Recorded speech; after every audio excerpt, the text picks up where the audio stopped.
তোমাদের সকলকে স্বাগত জানাই তোমাদের কোচিং সেন্টার আদর্শ লিপি কোচিং সেন্টারে। স্টুডেন্ট, আমি আজকে তোমাদের সঙ্গে পরিচয় করিয়ে দেবো তোমাদের রিজনিংয়ের ম্যাডামের। ইনি এফপি ম্যাম। ইনি তোমাদের রিজনিং শেখাবেন।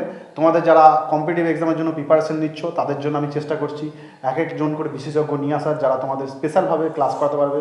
আমি তো তোমাদের সব রকম ক্লাস করাবোই, কিন্তু আরও স্পেসিফিকভাবে শেখাবেন ম্যাডামরা, যারা এক এক দিন তোমাদের এক একটা বিষয়ের ভিডিও তোমাদের সামনে নিয়ে আসবেন। আর তাছাড়া এই যারা ম্যাডামরা রয়েছেন, এই ম্যাডামরা বা যারা স্যারেরা রয়েছেন, তারা দীর্ঘদিন যাবৎ টিচিং প্রফেশনের সঙ্গে যুক্ত, যারা কিনা তোমাদের যে কম্পিটিটিভ এক্সাম রয়েছে, এই কম্পিটিটিভ এক্সামের যে বিষয়গুলো রয়েছে, যেমন রিজনিং, ম্যাথ, জিকে, এই ম্যাথ, তারপরে ইংরেজি রয়েছে, এই এই এই যে বিষয়গুলো রয়েছে, এগুলোকে দীর্ঘদিন যাবৎ পড়িয়ে আসছে। ঠিক আছে? তো তাদের একটা অভিজ্ঞতা রয়েছে, তা তোমাদের সঙ্গে important GK, important GI, important math কোনগুলো সব শেয়ার করতে পারবেন। তো আমি এপি ম্যামকে বলবো যে তোমাদেরকে কিছু বলার জন্য। ম্যাডাম বলুন স্টুডেন্টদেরকে। হ্যালো এভরিওয়ান, আমি তোমাদেরকে শেখাবো জিআই বা রিজনিং। তোমরা যেসব সমস্ত চাকরির পরীক্ষা দিচ্ছ, প্রিপারেশন নিচ্ছ, শুরু করছো বা শুরু হয়ে গেছে, যাদের রিজনিং বিষয়ে নিয়ে বিশেষ সমস্যা আছে, তারা আজকে থেকে সেই সমস্যার সম্মুখীন হবে না। আমি তোমাদের সঙ্গে নিয়ে আসবো প্রতিদিন চ্যাপ্টার ওয়াইজ রিজনিং ক্লাস। তোমরা আমার সঙ্গে যুক্ত থাকো, রিজনিং ক্লাস শেখো, দেখো কেমন লাগছে, জানাও। ম্যাডাম কি বললো শুনলে তোমরা কমেন্ট বক্সে অবশ্যই জানাবে ক্লাস কেমন লাগছে। আর ক্লাস যদি ভালো লাগে প্লিজ তোমাদেরকে একটা রিকোয়েস্ট রইল, কমেন্ট করবে। আর তোমাদের যারা বন্ধুদের রয়েছে তাদের সাথে শেয়ার করবে।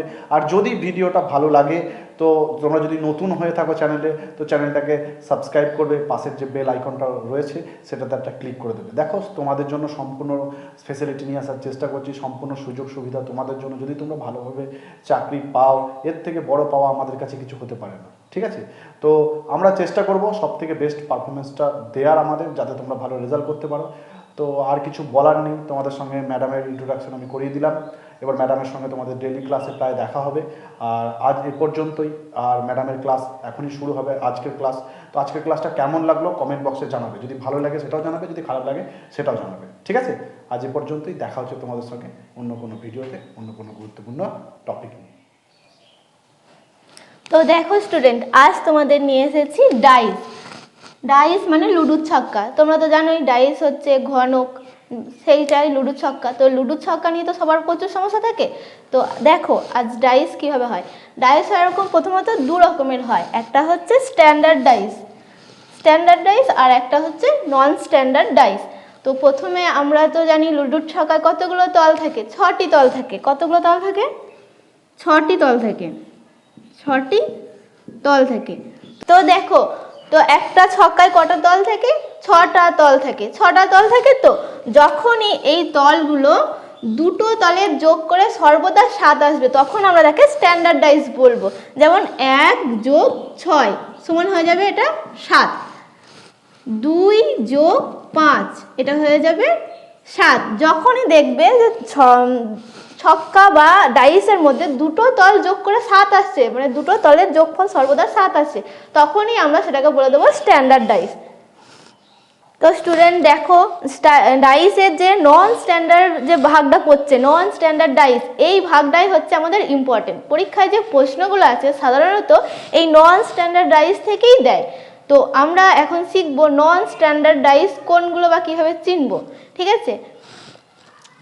নন স্ট্যান্ডার্ড ডাইস দু রকমের হয়, একটা হচ্ছে ফোল্ডিং ডাইস আর একটা হচ্ছে এমনি নর্মাল ডাইস। যেমন দেখতে লুডো ছক্কা দেখেছো তো, সেই ঠিক সেই রকমই হয়। তো আমি তোমাদেরকে দুটো ডাইস আঁকিয়ে দেখাই। প্রথমে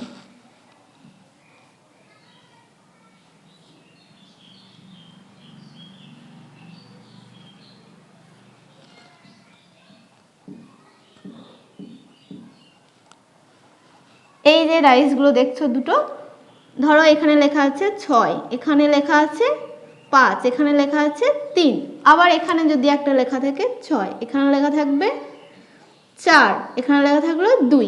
এই যে ডাইসটা দেখছো, এই যে ডাইসগুলো বলছে এখানে দুটো তল যোগ করে কোনো দিনই 7 আসবে। দেখো তো 6 বা 3 যোগ করে কোনো দিন 7 আসছে না। তো তাহলে এই ডাইসটাকে আমরা বলছি নন স্ট্যান্ডার্ড ডাইস। তো দেখো স্টুডেন্ট, তোমাদেরকে কি বললাম, ডাইস কয় প্রকার বললাম? 2 প্রকার, একটা হচ্ছে স্ট্যান্ডার্ড ডাইস আর একটা হচ্ছে নন স্ট্যান্ডার্ড ডাইস। প্রথমে আমি তোমাদেরকে বললাম স্ট্যান্ডার্ড ডাইস কীভাবে চিনবো। বললাম কি যে দুটো বিপরীত তলের যোগ করে যদি 7 আসে সেটাকে আমরা বলছি স্ট্যান্ডার্ড ডাইস। আবার সেই রকমভাবে নন স্ট্যান্ডার্ড ডাইস কীভাবে বলো সেটা চেনা গেল। এবার আমরা ফোকাস করব নন স্ট্যান্ডার্ড ডাইসের উপর বেশি, কারণ পরীক্ষায় যে প্রশ্ন আসবে, তোমরা যে প্রশ্নপত্র পাবে বেশিরভাগ এইখান থেকেই দেবে। এই যে standard dice non standard dice এখান থেকেই তোমাদেরকে, এখান থেকেই আমি কিছু সমস্যা তুলে সমাধান করে এক্ষুনি প্র্যাকটিস করে দেখাবো কিভাবে নন স্ট্যান্ডার্ড ডাইস করতে হয়। তো স্টুডেন্ট দেখো, তোমাদেরকে নিয়ে চলে এসেছি ডাইস সংক্রান্ত সমস্যা। প্রথম সমস্যায় কি লেখা আছে দেখো, নিচের চিত্রে একটি ছক্কার দুটি অবস্থান দেখানো হয়েছে, নিচের প্রশ্নগুলির উত্তর দাও। ঠিক আছে, দেখো এখানে দুটো চিত্র দেওয়া আছে, কিন্তু ছক্কাটা হচ্ছে একটাই, একটা ছক্কারই দুটো চিত্র দেওয়া আছে। এবার বিভিন্ন তলগুলো এখানে দেওয়া আছে। এই তল থেকে আমাকে একটা প্রশ্ন দিয়ে দিয়েছে, 5-এর বিপরীতে কোন সংখ্যা আছে। এবার আমাকে দেখো তো চিত্র দুটোর মধ্যে কি দেখতে পাওয়া যাচ্ছে।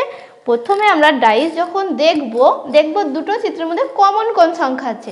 কমন কি আছে দেখো তো, এখানে 3 আছে, এখানেও 3 আছে, তাহলে এখানেও 3 আছে, তাহলে 3-এর বিপরীতে তো 3 আসে না, কিন্তু এখানে 3 আছে বলে 3 ওপরে লিখলাম, নিচেও 3 লিখলাম। এখানে 4 যখন দেখবে এখানেও 4 লিখবে, নিচেও ওটা 4 লিখে দেবে। কমন যেহেতু দুটো পেয়ে গেছে, দুটো চিত্রের মধ্যে আমি দুটো জিনিস কমন পেয়ে গেছি। এখানেও 3 কমন পেয়েছি, এখানেও 3 কমন পেয়েছি, আর এখানেও 4 কমন পেয়েছি, দেখো এখানেও 4 কমন পেয়েছি। কিন্তু পরবর্তী আছে আমার, দেখো এখানে 5 আর এখানে 6, তো আমি এখানে লিখলাম 5, এখানে 6। ডাইসের এই সিস্টেমটা কি চলে বলো তো, ক্লক ওয়াইজ এটা ঘোরে। ক্লক ওয়াইজ যখন ঘোরে দেখো, তাহলে এইটা যখন এর বিপরীতে ঘুরছে তখন এইটার সঙ্গে এইটা আসছে, এইটার সঙ্গে এইটা আসছে, আর এইটার সঙ্গে এইটা। তাহলে এই যে ছক্কাটা, এটা হচ্ছে ডাইসের সব থেকে সহজ। 5-এর অপোজিটে 6 আছে, খুব সহজেই আমরা এখান থেকে পেয়ে যাচ্ছি। 5-এর বিপরীতে কি আসছে, 5-এর বিপরীতে 6 আসছে। চলো তাহলে পরবর্তী প্রশ্ন দেখে নেওয়া যাক কি আছে। তো স্টুডেন্ট দেখো পরবর্তী প্রশ্নটা, পরবর্তী প্রশ্নে কি বলছে দেখো, যে এখানে 3টে ডাইস দিয়ে দিয়েছে, 3টে ডাইস দেওয়ার পরে বলেছে 6-এর বিপরীতে কোন সংখ্যা আছে। তো এক্ষেত্রে আমাদের কি করতে হবে জানো, আমাদেরকে যে 3টে বা 4টে ডাইস যাই দিয়ে দিচ্ছে না কেন, আমাদের দুটো ডাইস ধরে নিতে হয়। দুটো হয় এই দুটো ধরে নেবো, কিংবা হয় এই দুটো ধরে নেবো, প্রথম দ্বিতীয় বা প্রথম তৃতীয় বা প্রথম চতুর্থ এরকমভাবে ধরে নিতে হয়। তো আমি তোমাদেরকে প্রথম দুটো ডাইস ধরে দেখাবো। দেখো প্রথম দুটো ডাইস কি বলছে, প্রথম দুটো ডাইসের মধ্যে আমরা কি কমন পেয়ে যাচ্ছি, ভালো করে লক্ষ্য করো, এখানেও 6 আছে, এখানেও 6 আছে। তো আমরা সেই একই নিয়ম, মানে অ্যান্টি ক্লকওয়াইজ যে নিয়মটা পাচ্ছি, আমরা সেই ক্লকওয়াইজ নিয়মেই এটা সাজাবো। প্রথমে কি লেখা আছে, এখানে 6 লেখা আছে, তাহলে 6, এটাকে যদি আমি ক্লকওয়াইজ ঘোরাই তাহলে কি আসবে, 6, 3, 4, কত আসবে, 6, 3, 4।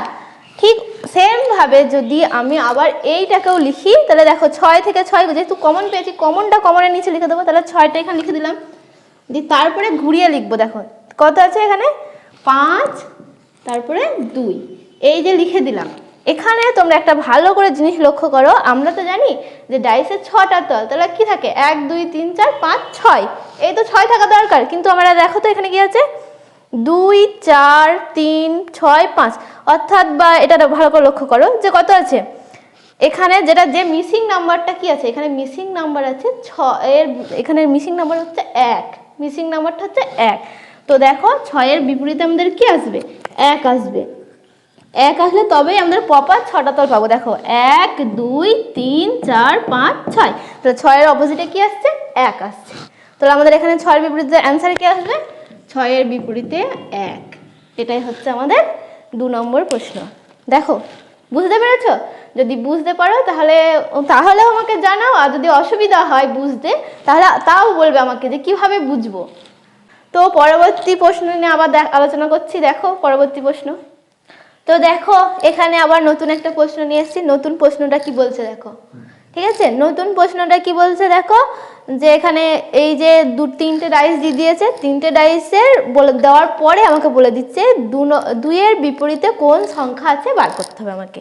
ঠিক আছে, যেমন তোমাদেরকে আমি দেখালাম আগে, কি বললাম যে পরপর দেখবো দুটোর মধ্যে কমন কোনটা আছে। দেখো 2 এখানেও আর এখানে কমন পেয়ে যাচ্ছি, কমন পেয়ে গেলাম, তখন কি বললাম ক্লকওয়াইজ কীভাবে লিখতে হয় সেটা দেখে নিয়েছো নিশ্চয়ই, তাহলে সেটাকে আরেকবার লিখছি। দেখো প্রথমে এই যে ডাইসটা আছে এটাকে ক্লকওয়াইজ লিখবো, প্রথমে কি লিখবো 2, তারপরে কত আছে দেখো, এরকম ক্লকওয়াইজ গেলে তো এই সাইডে যাবে না, তাহলে কত হচ্ছে 4, তারপরে দেখো এরকম আসবে, কত হচ্ছে 1। ঠিক সেম একইভাবে এইটাতে লিখবো। এখানে কথা আছে 2 থেকে যেহেতু শুরু করে বলেছি, 2 কমন আছে, তাহলে 2 এর পরে এখানে কথা আছে 3। প্রথমে 2 এর নিচে 2 লিখে নিলাম, 2 এর পরে আসলো 3, তারপরে আসলো দেখো 6, তারপরে আসলো 6, এটা লিখে নিলাম।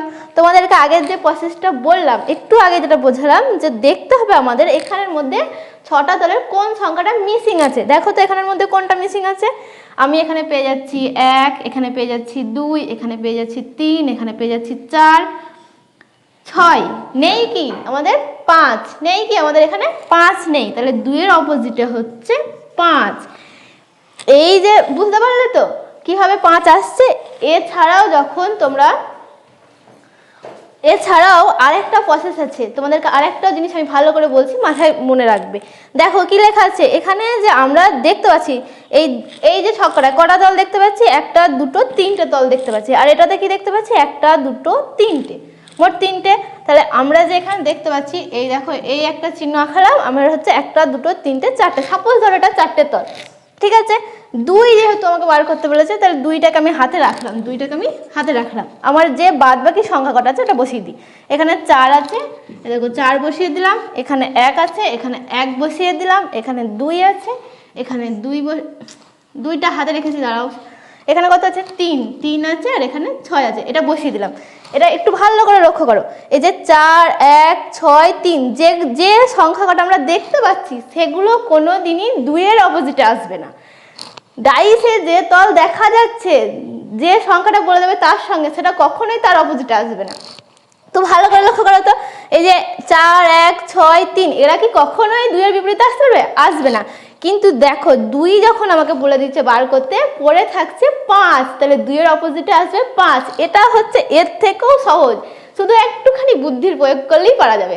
তোমরা ভালো করে লক্ষ্য দেখো, এটা সবসময় মনে রাখবে যে কখনোই 2 এর যে সংখ্যাটা বলে দেবে বার করতে, তার অপোজিট যে সংখ্যাটা হবে, সেটা কখনোই তাকে আমরা দেখতে পাবো না পাশে। তাহলে চিত্রে যখনই যে সংখ্যাটা দেওয়া থাকবে, সেই সংখ্যাটা অবশ্যই থাকবে না ওখানে।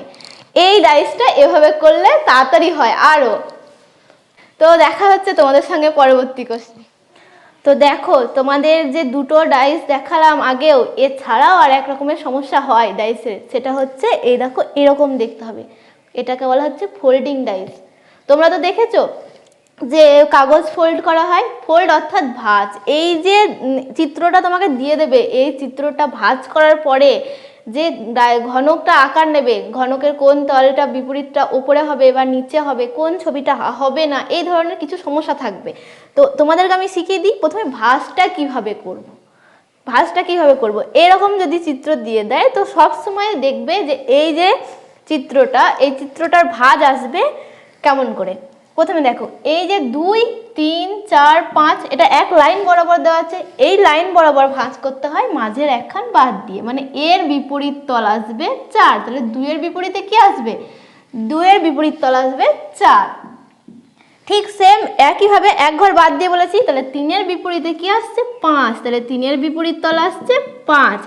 আর এই যখন এই ফাঁকা জায়গাটা দেখতে পাচ্ছ, যে এই দিকের মাথাটা আর এই দিকের মাথাটা, তাহলে তোমাদের কি মনে হচ্ছে এই আর এই মাথাটা কি করা হবে, এই মাথাটা যখন ভাঁজ করা হয়, তখন এইটার সঙ্গে এই মাথাটা জুড়ে যায়। তাহলে এর বিপরীতে আসবে এইটা, মানে 1 এর বিপরীতে আসবে 6, 1 এর বিপরীতে আসবে 6। তাহলে ফোল্ডিং ডাইস ভাঁজ করার প্রসেস হচ্ছে এটার নিয়ে সমস্যা নিয়ে আসছে এক্ষুনি পরবর্তী প্রশ্নটাতে। এটা থেকে কিভাবে সমস্যা আসে সেটা আমি তোমাদেরকে দেখাচ্ছি। দেখো নেক্সট প্রশ্ন। তো দেখো এই ডাইস থেকে কেমন প্রশ্ন আসবে তার একটা উদাহরণ আমি নিয়ে এসেছি এখানে দেখো একটা ছক প্রথমেই দেওয়া আছে, এই যে তারপরে এর একটা প্রশ্ন দেওয়া আছে, বলছে এখান থেকে তোমাকে বলে দিয়েছে কি 5-এর বিপরীতে থাকবে কি। এখানে যদি এটা বলা থাকে, তাহলে তোমাকে এখানে দেখতে হবে 5-এর বিপরীত। তোমাদেরকে একটু আগে দেখালাম ভাঁজ কিভাবে করতে হয়, বিপরীত তল কিভাবে পাবো, কি বলেছিলাম যে উল্টে লিখবো, মানে মাঝখানে একটা ঘর ফাঁকা দিয়ে তারপরেরটাতে লিখবো। এখানে কি আছে 5-এর অপোজিটে কি চলে আসছে, আমার ডাইরেক্ট 6 চলে আসছে। দেখো তো এটা এর থেকে সহজ কিছু হয়, একবারে উত্তর পেয়ে যাচ্ছি। তাহলে 5-এর বিপরীতে কি আসছে, 6 আসছে। যদি এখান থেকে যদি 5 না দিয়ে অন্য কোনো সংখ্যা থাকে, ধরো 5-এর জায়গায় আমি লিখে দিলাম 4, আমি যদি এখানে 5-এর বদলে লিখে দিলাম 4, চারের বিপরীতে কি আসবে তোমরা বলতে পারবে না বলো তো? চারের বিপরীতে কি আসবে? আমি কি বলেছি, এইদিকে যে ফাঁকা জায়গাটা দেখতে পাচ্ছ, এইদিকে যে মাথাটা বেরিয়ে থাকবে, আর এইদিকের মাথাটা সবসময় এটা এর বিপরীতে হয়। তো দেখো তো চারের বিপরীতে কি আসছে? 2। তোমাদেরকে যদি অনায়াসে এখানে অন্য কোনো কোশ্চেন দেয়, আমার আশা করছি আর কোনো ডাউট থাকার প্রশ্ন নয় এখানে, তাহলে এইখান থেকে যে প্রশ্নটা আসে কেমন প্রশ্ন আসে বোঝাতে পারলাম তো? আশা করছি বুঝেছো। দেখা হচ্ছে পরবর্তী প্রশ্নতে। তো আজকের ডাইস দিয়ে এইটাই শেষ অঙ্ক করাবো। তোমরা দেখো এটা কি দেওয়া আছে, এতক্ষণ কি দেখছিলে যে 1 2 3 4 5 6, কিন্তু এখন সম্পূর্ণটাই চেঞ্জ। কি দেওয়া আছে? পি কিউ এস আর এইসব দেওয়া আছে। এইভাবেও হয়, এই সংখ্যাগুলোও দিতে পারে পরীক্ষায়, এই ধরনের সমস্যাও দেয়। তো এই সমস্যাটা একটু নতুন। দেখো কি লেখা আছে এখানে, এই যে চিত্রটা দিয়ে দিয়েছে, চিত্রটা দেওয়ার পরে এখানে 3টে ডাইস আঁকিয়ে দিয়েছে, দিয়ে বলেছে কি বলতো, এ বি সি ডি কোনটা গঠন করা যাবে না, কোনটা গঠন করা যাবে না। এবার ভালো করে লক্ষ্য করো তো, আমরা কি জানি এগুলো বলো তো তলগুলো হিসেবে দেখিয়েছে। তল কেমন হিসেবে দেখিয়েছে, যে কোন তলটা এখানে দেবে, কোনো একটাতে একটা জিনিস লক্ষ্য করা যাবে, যে দেখা যাবে যে বিপরীত তলটা পাশাপাশি দেখিয়ে দিয়েছে। এইটাই আমাকে এখানে খুঁজে বার করতে হবে। তো তোমাদেরকে আমি আগে দেখিয়ে দিই কোনটা কোন তলের মধ্যে আসছে না আসছে। প্রথমে দেখো তো, বলে দিয়েছি কি এক ঘর পর পরে এই যে জাম্প করব, তাহলে পি এর বিপরীতে কি আসবে? আর আসবে। আমি এইভাবে লিখে নিচ্ছি, পি এর বিপরীতে আসছে আমার আর। তারপরে দেখছো এস এর বিপরীতে আমার এখানে কি আসবে? এস এর বিপরীতে আসবে টি, তাহলে এস এর বিপরীতে সমান আমি টি লিখে নিলাম। আর এই যে ডানা, এই ডানাগুলোকে জুড়ে দাও, কি আছে? কিউ এর বিপরীতে চলে আসছে আমার ইউ। তাহলে আমরা এখানটা করে এই যে চিত্রগুলো দেওয়া আছে ABCD, এর মধ্যে থেকে খুঁজবো যে কোনটার মধ্যে দুটো বিপরীত তল পাশাপাশি বসিয়ে দিয়েছে। এইটা খুঁজে বার করলেই আমাদের এটা কিন্তু খুব সহজেই হয়ে যাবে। আমরা দেখি কি আছে। প্রথমটাতে আছে আর ইউ টি। দেখো তো আর এর পরে কি আছে?